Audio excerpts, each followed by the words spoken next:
What is going on, you guys? My name is CodyT503 and this is NJPW Podcast.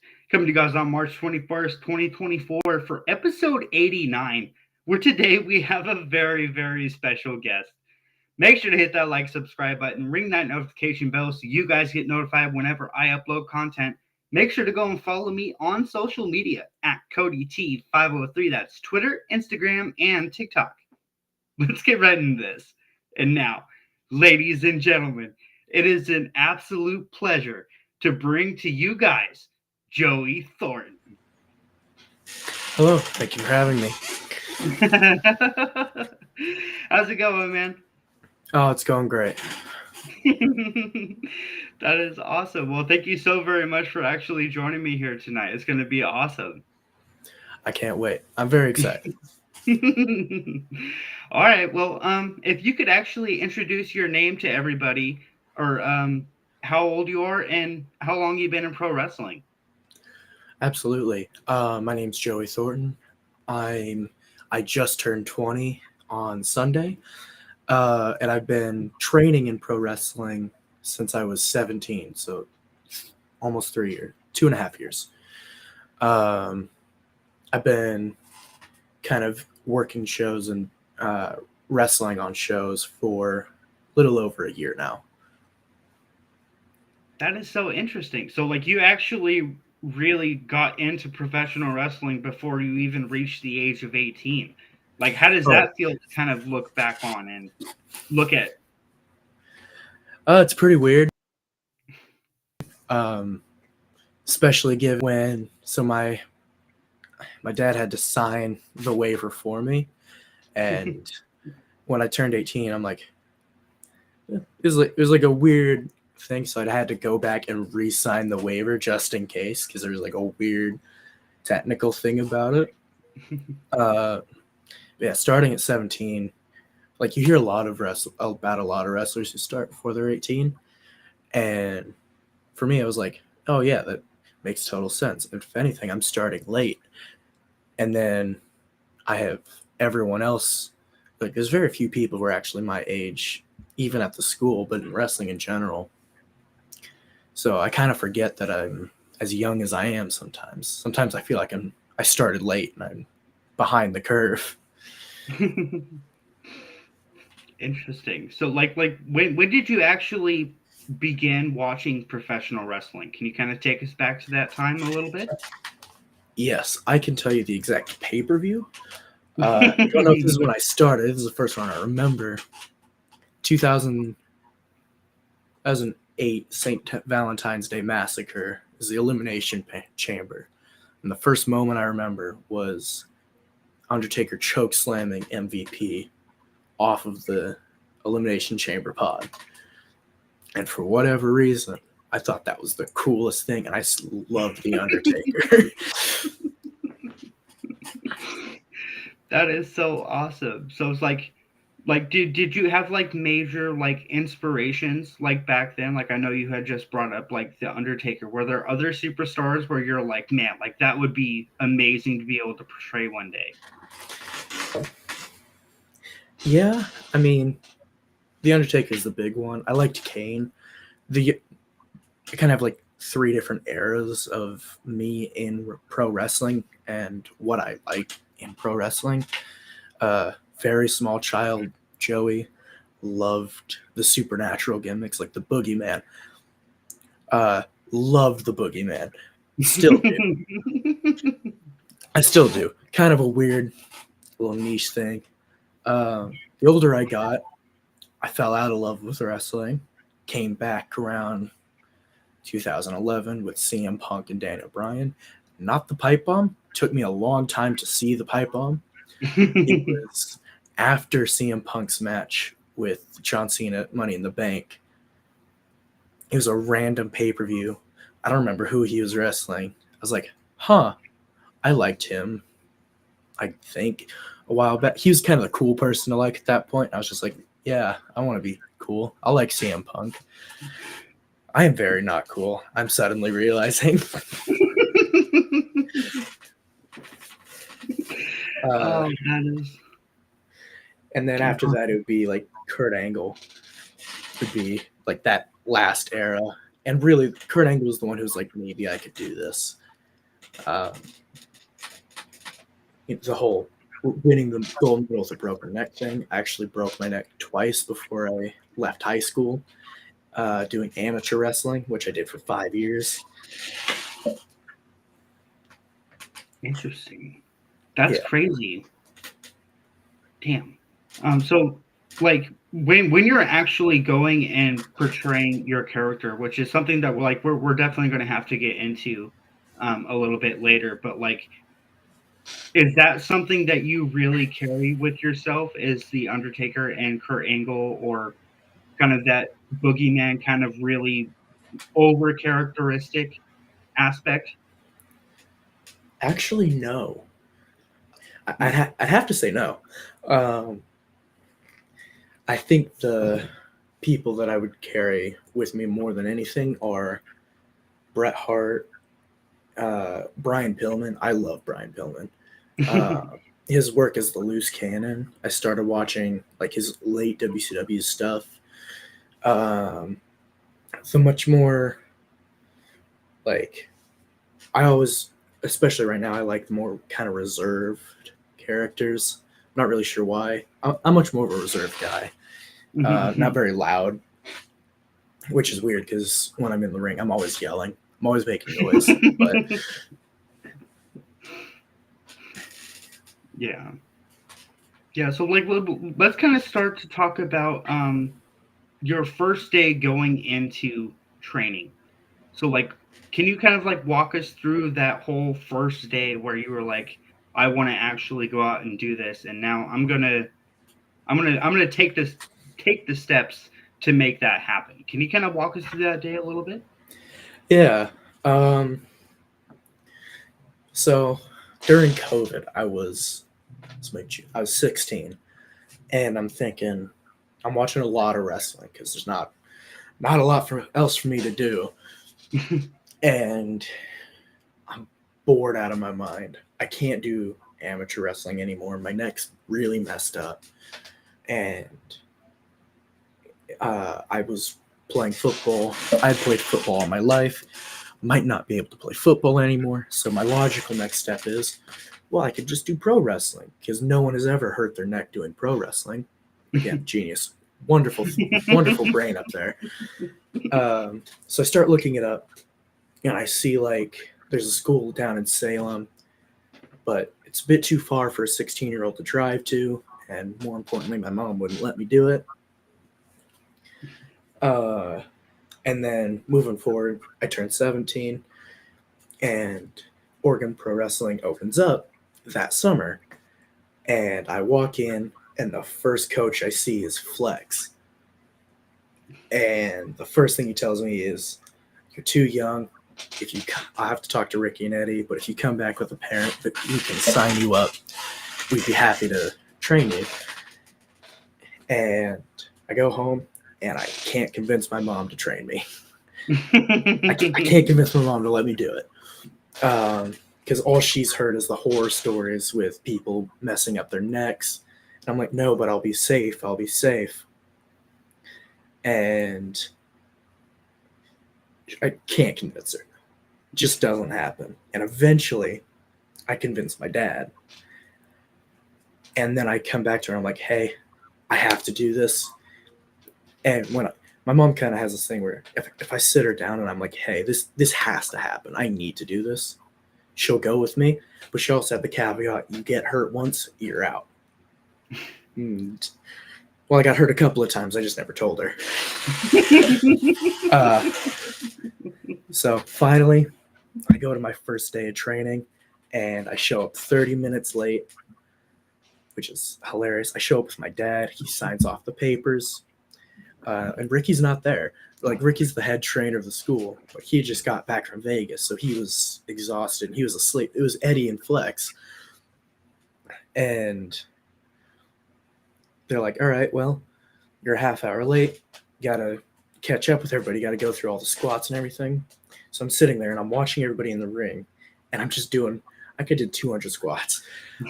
And I remember going, wow, is this it? Is this all I'm going to be doing? Are they punishing me for being late?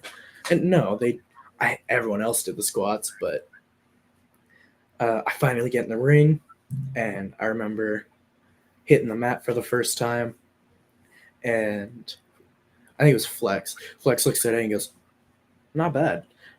And I was hooked. I was like, all right, that's all I needed. I needed that first little taste of appreciation, and I'm off to the races. And I've never thought about quitting. So, like that's been it. I've been hooked.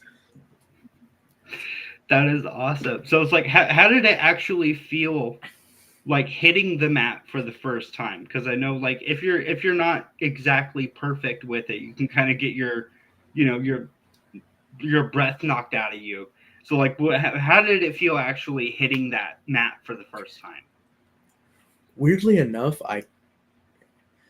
not to say I expected what it would feel like, but I kind of knew. Before I did wrestling, I did MMA and I did amateur wrestling, and I've been slammed before.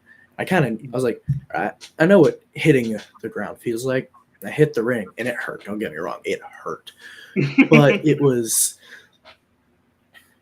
one of those pains where like my body's like, oh, we know how to handle this. Get up, do it again. Like, it wasn't unbearable. Don't get me wrong, it hurt. Don't recommend it. But so you just brought up that like you had kind of done MMA before actually stepping into a professional wrestling ring.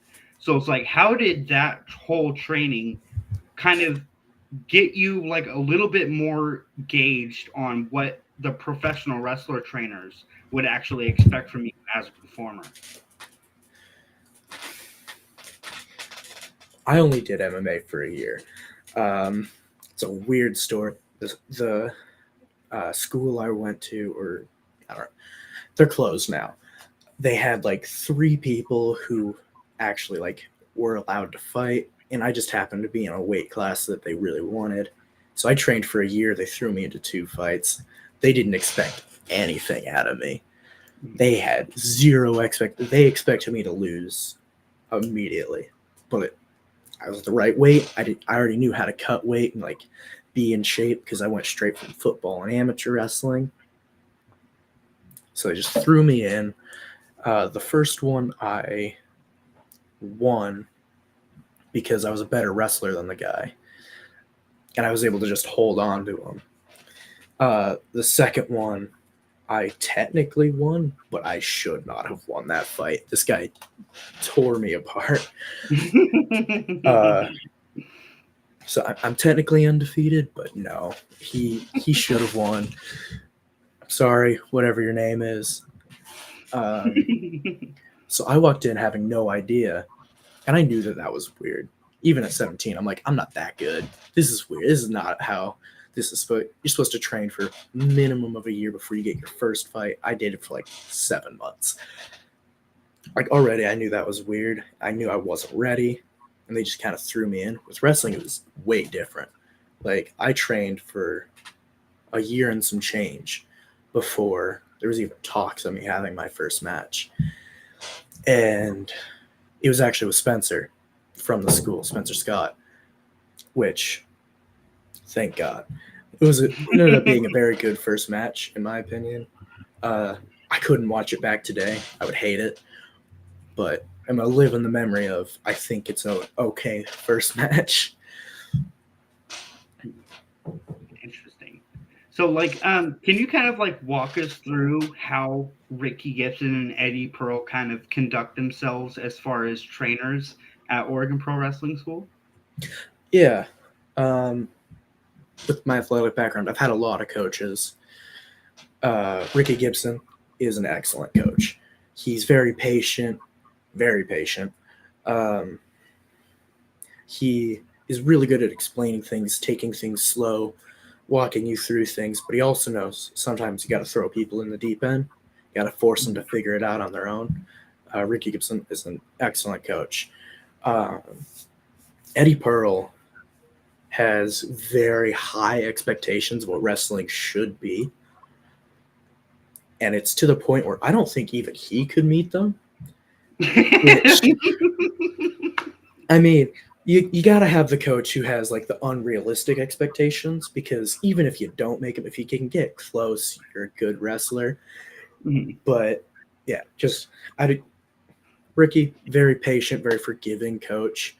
Tough when he has to be, don't get me wrong. But Eddie is very high standards, not necessarily strict, just super high standards.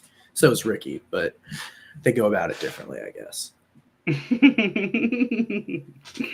That is so funny. So there was this one post that Oregon Pro Wrestling School actually uploaded the other day, or yeah, and they were showing like this picture of all of the students sitting in this room, and they were watching pro wrestling on like the TV, and they said that like actually sitting there and having that visual discussion amongst everybody, what do you think like mostly drives them to want their students to have that interaction, to not only do it but watch it? Oh, it's a tape study. I don't know if you've played football or baseball, any organized sport, even from like the little league level. We would watch tape. We would watch our old games, say, this is what you need to fix. We would watch games on our opponent. All right, this is what to look out for. And we would watch games of NFL players. This is what you need to be doing. And that's what we were doing. We were watching, I think, Dean Malenko, and the other guy's name escapes me at this moment. It was Sting. It was Surfer Sting. And like, this is a very good match, very short match, but a very good match. And this is what you're working towards. And just, for me, it was cool being back in that tape study feeling again. I love sports. I love being an athlete. It's my favorite memory about growing up. Part of me still thinks I can go play football, like go play semi-pro. I probably can't, but you know, I just love being an athlete, and that feeling of like, we're all watching things, we're all picking things apart, and we're all learning how each other watch wrestling. Like, we have Eliza True, who is there. She notices something that I've probably seen that match 20 times, never noticed. And she notices something real small, and all of a sudden I see the match differently. And just having like that big group of us, you have all these different perspectives firing off, and it changes the way you see a match. And it just makes the match somehow bigger and smaller, if that makes sense. I don't know if that makes any sense. I'm probably just rambling at this point. No. Yeah, no, absolutely. So it's like when you're actually like going through that training, and yeah, you guys see those special matches where you can bring these specific aspects. How does it feel where like your trainers are almost pushing you to a limit, but they're doing it for a reason, so that you can actually get to that moment, to that feeling of a match? How does that feel as a pro wrestler in training? In the moment, it sucks when you're being pushed. Just gonna be like, I hear a lot of people who are like, "Oh yeah, it's great. Like, there's never this." No, it sucks. It's hard. Like, we'll be conditioning, and we'll hit the mat. We'll get up. We'll do a leapfrog. We'll do something, and you just keep going, and that constant just keep going. It hurts. It sucks. You'll get sore. You'll get like, your body will ache. But you always have that thing in the back of your mind of, what are we doing this for? And if you can't think of a reason, then you're doing the wrong thing in anything. Like, if you're doing something that sucks and you're thinking, well, what am I doing this for? And you don't have something, you probably should stop doing that thing. But if you have that thing, like, all right, this is the goal. This is the promised land, so to speak. And for me, that's wrestling at the highest level. So I have something that I'm striving for, so I keep going. It's just like that silent motivation where everybody has the same one. We all want to be a great wrestler.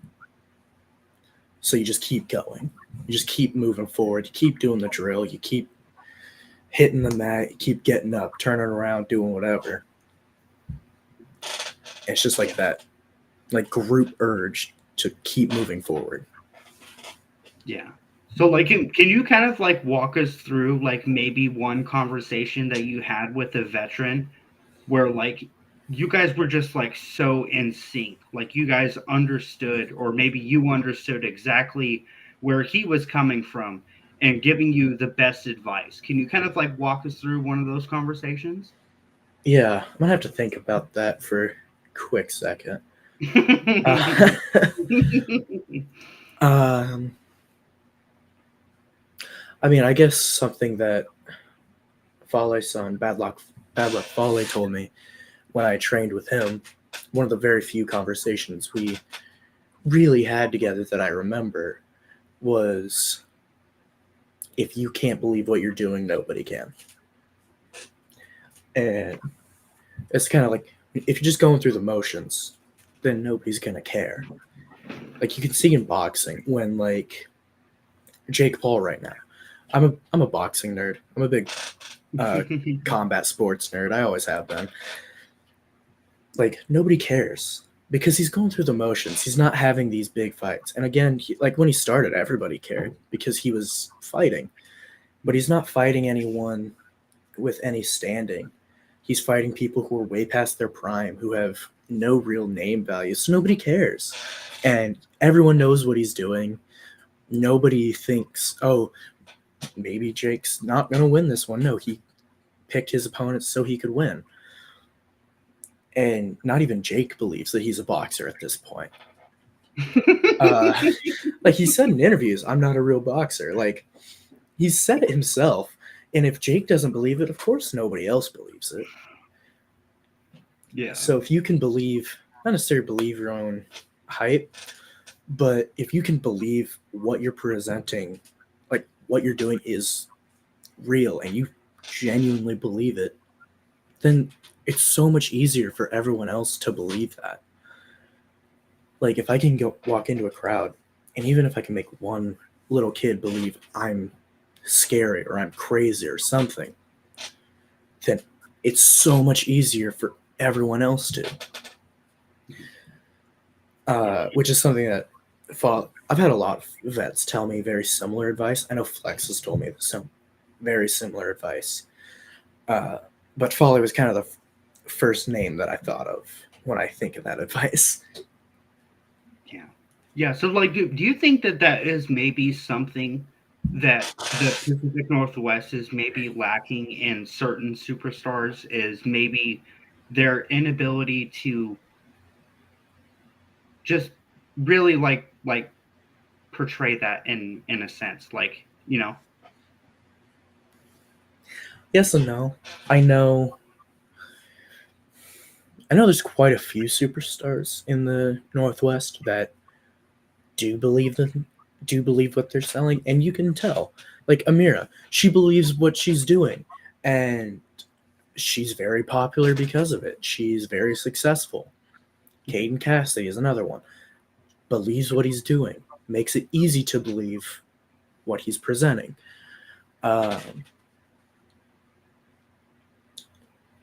I can't really think of one that doesn't have that. Yeah. Well, then, like, what do you think is like the struggle between that, where like maybe we aren't seeing people that are maybe as big as Amira because of the fact that they're not able to portray that seriousness? Like, do you think that there's a certain aspect that they're lacking in a sense? Yeah, and it's not even that seriousness, because one of my favorite wrestlers in the area right now one of my favorite tag teams is Tough and Dangerous. Now, yeah, Stephen Bradley, very serious guy, but Frankie's a dork.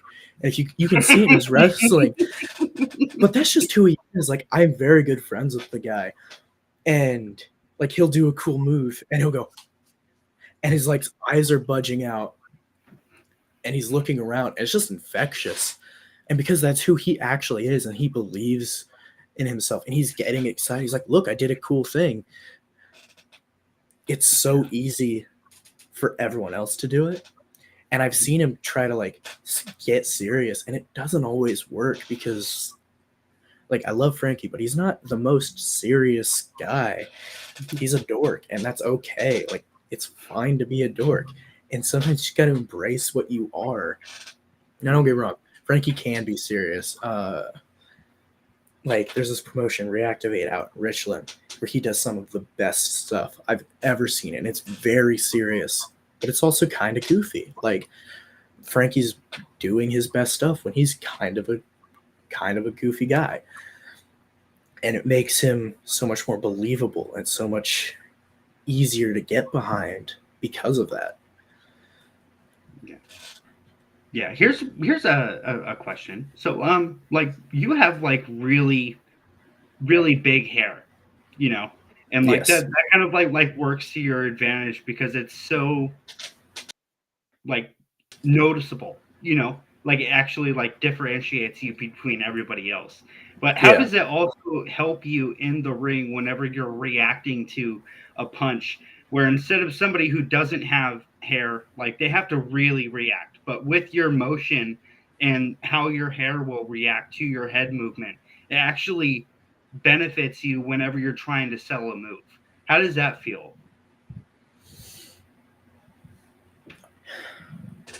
I'm not sure. So the hair was completely accidental. I did not realize that I had an afro when I was growing my hair out. Um, I've always had very short hair. This is the first time I've ever grown it out past like an inch.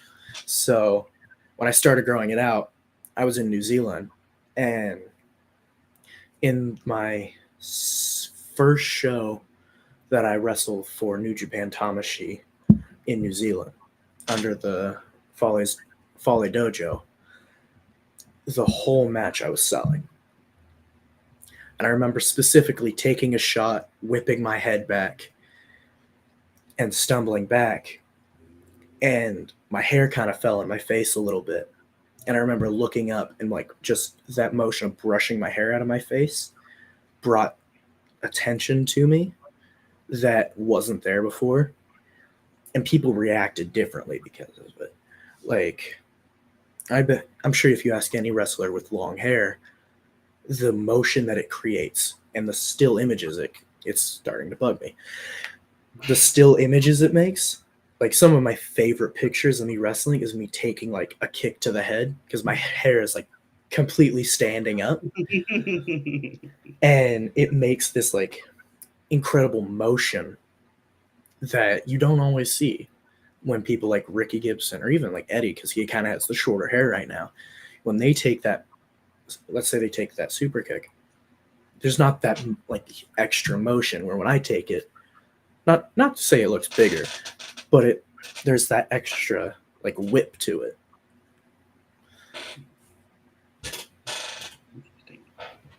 So like you had just brought up about like going to like New Zealand. So it's like how much more of like a difference in culture was that compared to what you experience here in the United States?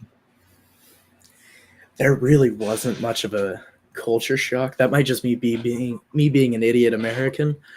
There's obviously little things like they drive on the left side of the road, which I never got over and I really hate. It still really bugs me. But like the biggest thing for me was they were hit really hard by the pandemic. So I walk into a grocery store, my first night that I'm there. I'm gonna pick something up small because I'm hungry. I want to eat something tonight, and I don't know how much space we're gonna have, so I'm not gonna cook a lot. And I'm looking for like ground beef, and I just happened to look at the steak, and it was like $8. And in New Zealand dollars, that's like $5 American. And it's like 30 ounces of steak. Where here, that'd be like $20-$30. Mm-hmm. So just like the price difference was insane for me. Um, the drinking culture, very different there. I noticed that a lot.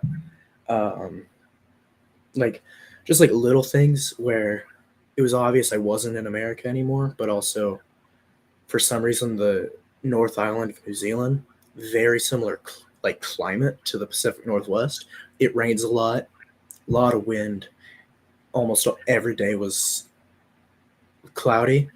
So like I got out of the airplane, felt like home. It was really weird. That was the weirdest part of it for me. Like I was more shocked with how much was the same than how much was different. And not to get like kind of preachy, but it's like it kind of put into perspective how little differences there are between people. And again, I went to another country that speaks English and is like a first or second world country, so I didn't get that big of a difference, but it was pretty cool for me. That is really interesting. So, like, as we're like going along with you getting, I guess, matches or bookings and whatnot, how do you kind of calm that nervousness before actually like going into a booking or going into a new show where maybe you're not working with some, or you're working with somebody who maybe you don't understand exactly how they want to portray themselves in the ring? How do you kind of calm your nervousness before a show? Oh, I don't. I'm just nervous. I'm just just a ball of anxiety. As if you can ask Frankie, I am a mess sometimes before a show, and I put on this face. I'm like, it's all fine. We'll all be cool. I'm not cool. I am blowing up inside, and yeah, I don't like. I saw in your questions before the podcast, like, what's your like? How do you battle the nerves? And I'm like, how do I battle the nerves? I don't know. I just be nervous. I think there's something to being nervous though. Like when I knew I had a fight coming up, or I had a match, or I had a football game, I was nervous for like months. I was nervous like the 3 weeks that I knew that I had my first amateur wrestling match, my first football game. For like the first 2 months, I was terrified that I was going to have a football game. Like, and it's something that as I had probably over 100, probably over 150 football games in my 13, 14 years of playing football, I got over, because eventually it just becomes another game, but not really. Like, it's kind of the way with matches. Every match feels like the most important match ever, even though it's the same match I had 4 weeks ago. Like, just be nervous. It's okay to be nervous. A lot of people are like, I don't know how to deal with my anxiety. Just have anxiety. Like, I have anxiety. Just kind of do it. Oh, that is awesome. So, like, going along with that, is there any like pre-match rituals that you kind of do, like just kind of like psych yourself up or get yourself excited for the match in which you're about to take on? Yeah. I mean, I used to wet my hair back. I've stopped doing that. Um, for me, like, I hear a lot of people that are like, I listen to music, or I just mentally get in, like, I just mentally like calm down and cool out. For me, I just kind of keep going. Uh, I need to be somewhat anxious about my match. And if I'm calm about my match, if I'm just cool about it, it's going to be a bad match. Like, that's my indicator. Like, I have to have like this bundle of nerves that everything's going to go wrong. Otherwise, it's going to go wrong. Which, is that healthy? Probably not. Does it work? Absolutely. So that's what we're going with. Oh, that is so awesome. So, like, here's a question. So, like, how long? Because I've been to like independence like DOA shows, or I've seen posts about them going to Portland. Is there like a reason as to why like wrestlers will show up at like 12 p.m. even though there's not a show until 7 p.m. just to get everything ready or get all of the, the ring crew in or get everything built up? Like, how much of a process is that? Yeah, it probably takes. When I first started, it took us like 3 hours to put the show together. The more the kind of the Oregon Pro kids like built up a crew, that shrank. Like Amira does a great job of running ring crew. She is a small drill sergeant. It's very funny, but also terrifying. Like she'll start yelling at you, and you're like, "I'm sorry, I didn't know what I was doing wrong." And we've got it down to about an hour, but we still show up when the promoter asks us to, because that's when the promoter asked us to. And the other reason that I personally like to show up at that time is once the ring's set up and there's not a seminar or something, you can get in the ring. And having that extra ring time before a show, I like to get in there and I like to just flow around, like 50% grapple, not trying to hurt each other or anything. We're just kind of flowing through things. It just helps. One, it helps me get used to the ring. Because every ring's different. You might pick somebody up, ankle goes out. That's happened to me. But, you got to get used to all the rings and all the little differences and all the little divots. And you kind of have to just feel out the building, weirdly enough. Like if I yell in the Eagles Lounge in Portland, and if I yell in the Elks Lounge in Independence, and if I yell at World Pies in Eugene, I'm going to get a different sound each time. And I kind of have to be conscious of that. Like, all right, where does the sound travel? In the Eagles Lounge, it's very loud. Like the building, I don't know why. The acoustics are great. So it just echoes. It just goes on forever. Whereas in the Elks Lounge, there's nothing. I could yell my head off, and people in the back are like, I barely heard you, which annoys me, but so I get in the ring, I feel out the ring, I feel out the building, and I kind of feel out what the fans are going to be like, because I know how they're going to be sitting, which not a perfect science, but just like knowing where they're going to be sitting, how close to the ring they are, helps me kind of piece together in my head how I'm going to, in the future, interact with them. Yeah. So you were just talking about like interacting with everything or kind of judging things. Can you kind of explain to everybody exactly who Joey Thornton is as the character?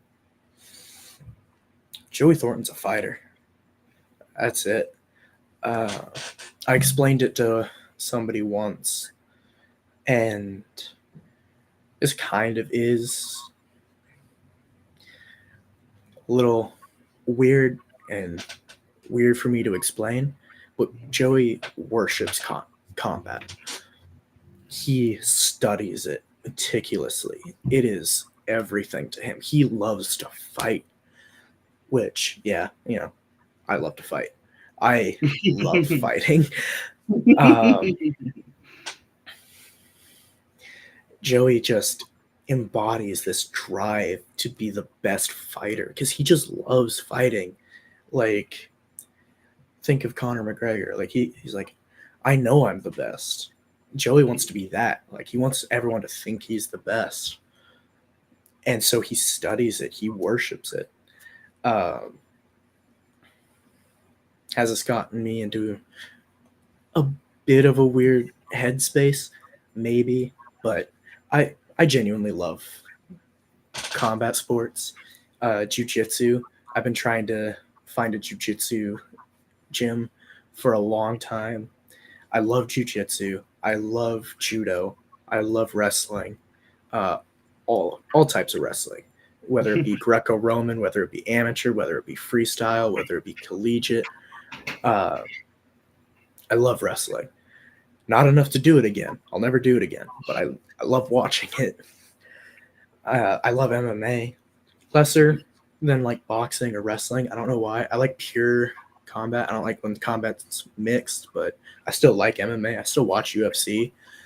Like Joey Thornton just loves that feeling that you get when you're in a fight. I like to get punched in the face. Like King Naja, like he's just cracked me before. I'm like, all right, perfect. Let's do it again. So yeah, he's just there to fight, and he's good at it. And he studies it, and which is very true to me. I love fighting. Mm-hmm. That is awesome. So here's like just like a quick question for you. So I don't know if you watched UFC 297 with Sean Strickland and Dricus du Plessis. Did you watch that fight? I don't think so. I'm a bit behind. Oh no, it's all good. I mean, like Sean Strickland is just an absolute madman. Like you cannot have him. Like that's why Dana White has come out and said, like, you cannot have him in society. He's just not Right. that kind of person. Right. Yeah. I've seen those kind of interviews, and that's kind of what I hope to embody of somebody who's just he's nuts. Mm-hmm. And like I always see these old videos of like of Mike Tyson walking to the ring and then Muhammad Ali walking to the ring. Two different videos. They're not the same. They never fought. I know. But Muhammad Ali would have the security there, and most boxers have the security there to keep the fans away from them. Mike Tyson has the security there to keep Mike Tyson away from the fans because he's going to bite somebody's nose off. Like, that's kind of the embodiment that I want people to see me walk out with security and go, oh, thank goodness there's security. Yeah. Would you ever kind of like walk out with like Conor McGregor with like that whole like swing, like just you're an absolute badass and nobody can stop you? Probably not. I don't swing. My arms are very long. So if I swing, I end up smacking somebody in the face. It's also just not how I walk. I can't do the power walk. Never been able to. But yeah, I love watching Conor walk to the cage. It's probably my favorite part of every one of his fights. Is his walk to the cage. Same with Muhammad Ali and Mike Tyson. I probably watch more videos on how they walk to the ring than what they do in the ring. Weirdly enough. That's awesome. So like let's talk about Marcus Eric's and yourself at Bumps in the Grave. So like how was it working with him during that whole show? Can you kind of like walk us through that whole match? Yeah, it was great. That was one of my first matches back. It was a handful when I came back from New Zealand. I'd worked Marcus in a couple of multi-mans in DOA. We worked at Reactivate, which the one in Reactivate wasn't planned. It just happened. And I go down to POW and they're like, hey, you're working Marcus again. I'm like, all right, cool. And I'm eating pizza. I didn't know he was there yet. And he walks over to me and he's like, all right, I got this idea. I'm like, okay. And he goes off and he can tell like there's this like blank reaction on my face. And I'm just like, that sounds great, man. I'm gonna need you to say the whole thing again. And he's like, I'm gonna give you 20 minutes. I'm gonna come back. I'm gonna need you to, get everything together. I'm like, all right. I put my food down. And I start what do we do? So like from the off, like there's this weird vibe because I was really mad at something. I don't remember what I was mad at. I remember being really mad though. And he's like, come on, man, snap out of it. We got stuff to do. And he kind of walks through that match. And I remember being very short. Like we didn't have a lot of time. We had like 7 minutes and we ended up going like 6:30. But I remember there being a lot going on. So it was pretty intense.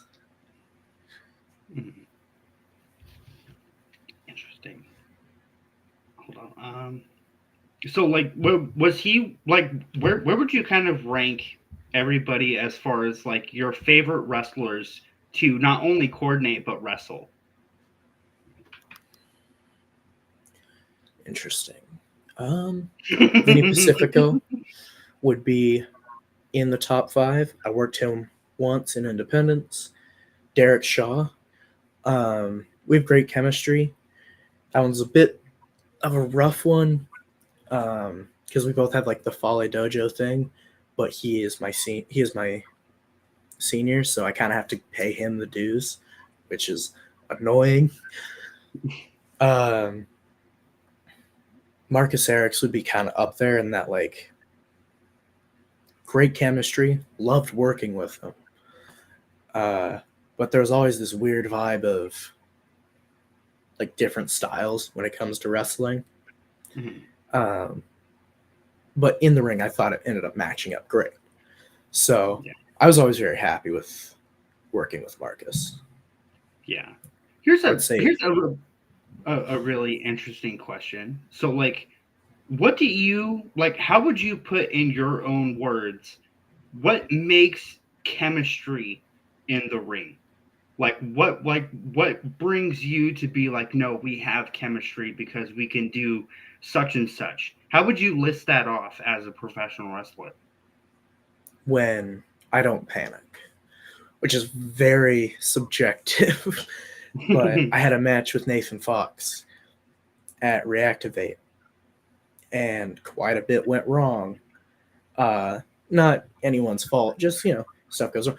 Nobody panicked. When neither one of us start freaking out, we're like, oh God, what's next?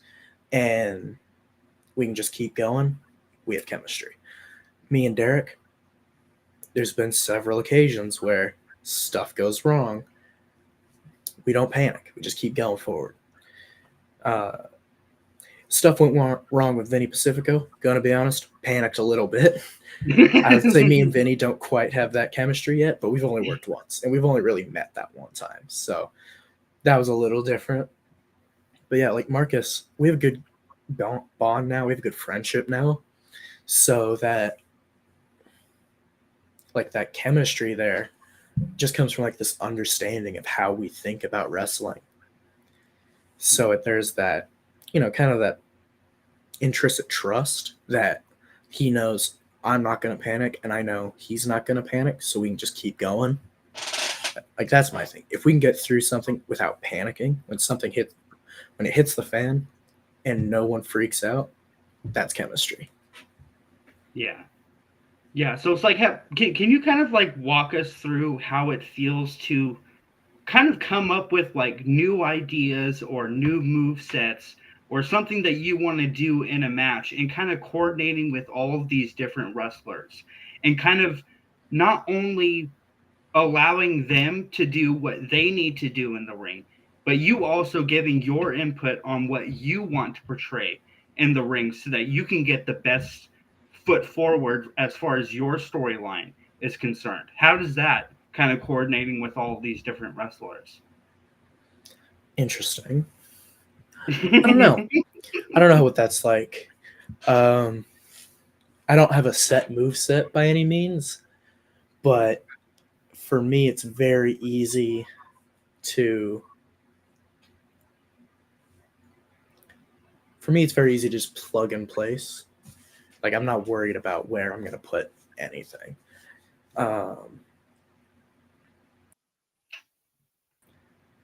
Like, I have a list of things we're here in the match. These are the things I can do. I know a lot of wrestlers have similar things.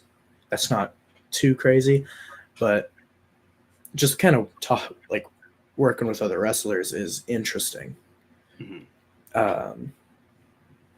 But there's nothing super exciting about it. It's just kind of how it's done day to day. Yeah. So like, do you think that there's like a little bit of a benefit to not having a specific move set as compared to having somebody that has like their full on repertoire on exactly what they're going to do, like a John Cena? you already know exactly what you're going to see in a John Cena match. Does that kind of give you like a little bit of benefit as far as like the fans aren't going to know what to expect? Yes and no. There is merit to having signatures like my deep six. Everyone pops for my deep six. They love when I pick up, especially when I pick up somebody big and I spin them out. They love that. And I like watching the clips of it. I think it's cool when I can spin somebody out. But there's also merit to doing things that nobody's ever seen you do. And there's a lot of that for me. Like in POW and in DOA, I don't do a lot that I know how to do. I'd say I've probably done about 25% of what I'm capable of. I'm a pretty athletic guy. I don't do a lot of athletic stuff, especially in POW and DOA. But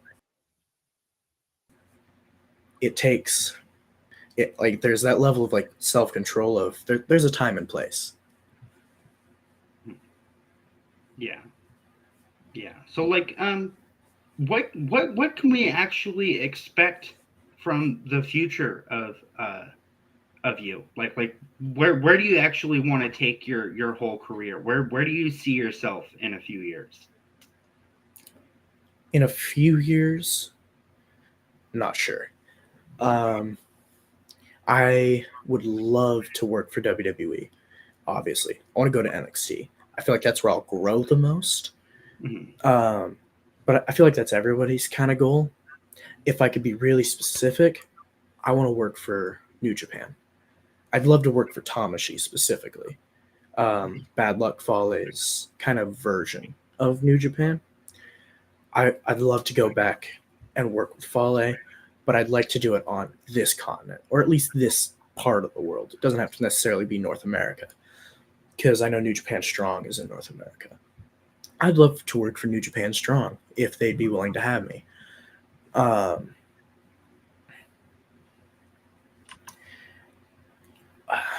Ring of Honor would be like another top tier bucket list thing for me, but that's just more because I watched Ring of Honor growing up, and their specific style of wrestling really spoke to me at one point. But that's an interesting question. I don't really know where I'm, like, in the next few years I'm going to be. I definitely want to become more international, definitely look for me more. I want to go to countries that people don't usually go to. Like almost every wrestler at one point wrestles in Canada. I'd love to wrestle in Canada. But I have wrestled in Canada. I'd love to continue working there, but almost every wrestler has. I want to go to like Argentina, Costa Rica. Like, I want to go to Europe. I want to go to Africa. That'd be cool. Go to Africa to wrestle. Go to these places that you don't hear about. Like, people go to Japan and Canada a lot. I hear that a lot. Like when people are like, he's a big international star. It's usually Japan and Canada. I'd like to be a big international star everywhere. Yeah, that is so interesting. Well, like with going through that, and as a kind of final question before we actually close everything out, like what does professional wrestling mean to you when you are able to look back on it and kind of know all of the experiences or everything that like you've put into it? How much does that mean to you as a professional wrestler?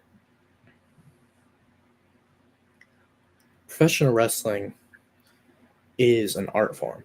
It really is. The best wrestlers are artists. You have your Eddie Guerreros, your Chris Benoit's, your Dean Malenko's, your Kurt Angles, your Undertakers. They're all artists. They all have a specific style.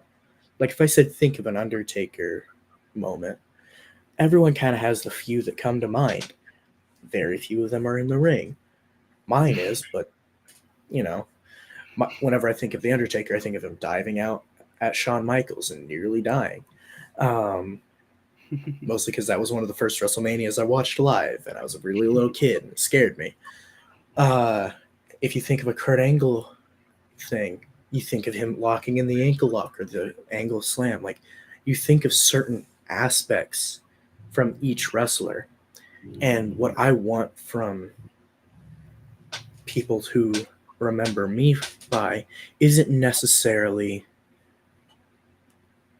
that feeling, or isn't necessarily that, like, oh, he had a cool entrance. I want them to think of in the ring. I want them to think of a cool counter I did and what that could do, what that could mean for that match, and more importantly, what that match could mean. Because it's all the little details. The little details matter way more than anyone gives them credit for, because 6 or 7 little details make one big detail. Few big details make one big story. So you have to focus on these little things. You can't write a story without typing out words. So you have to focus on the words you choose, and you have to plug them into the right place, and eventually you get a story. And that's kind of what it has to be. Like, I want those little moments to be important in my wrestling, and I want them to last, which is something that is much easier said than done. I have no idea how to do that. That is so awesome. Well, I just want to thank you, man, so very much for actually joining me here tonight, man. Like, it has been just an absolute pleasure to just sit down and just talk with you. Thank you. It's been a pleasure. All right, man. Well, I hope you have a very, very good night, and I cannot wait to actually be able to meet you in Independence one day. I can't wait. Have a good night. Bye. All right, you guys. So that was Interesting's podcast interview with Joey Thornton. Make sure to hit that like, subscribe button, ring that notification bell so you guys get notified whenever I upload content. Make sure to go and follow me on social media at CodyT503. That's Twitter, Instagram, and TikTok. And remember, here in less than an hour, we will be right back here on Interesting Podcast, where we are going to be interviewing Caden Cassidy. This is going to be another interview you guys are not going to want to miss. So make sure you guys ring that notification bell so you guys get notified when I go live.